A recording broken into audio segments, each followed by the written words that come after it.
Yes, there is fear.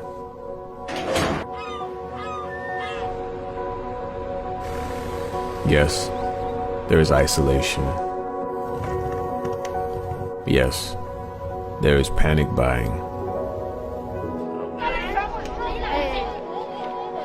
Yes, there is sickness. Yes, there is even death. But they say that in Wuhan, after so many years of noise, you can hear the birds again.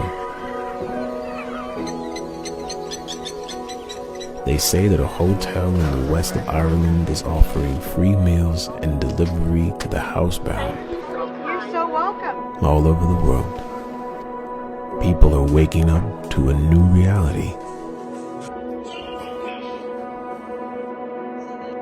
To how big we really are. To how little control we really have. To what really matters. To love. So we pray and we remember that yes, there is fear, but there does not have to be hate. Yes, there is isolation, but there does not have to be loneliness. Yes, there is panic buying, but there does not have to be meanness. Yes, there is sickness, but there does not have to be disease of the soul. Yes, there is even death. There can always be a rebirth of love.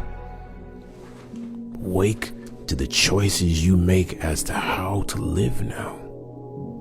Today, breathe. Listen behind the factory noises of your panic. The birds are singing again. The sky is clearing. Spring is coming, and we are always encompassed by love. Open the windows of your soul, and though you may not be able to touch across the empty square, sing.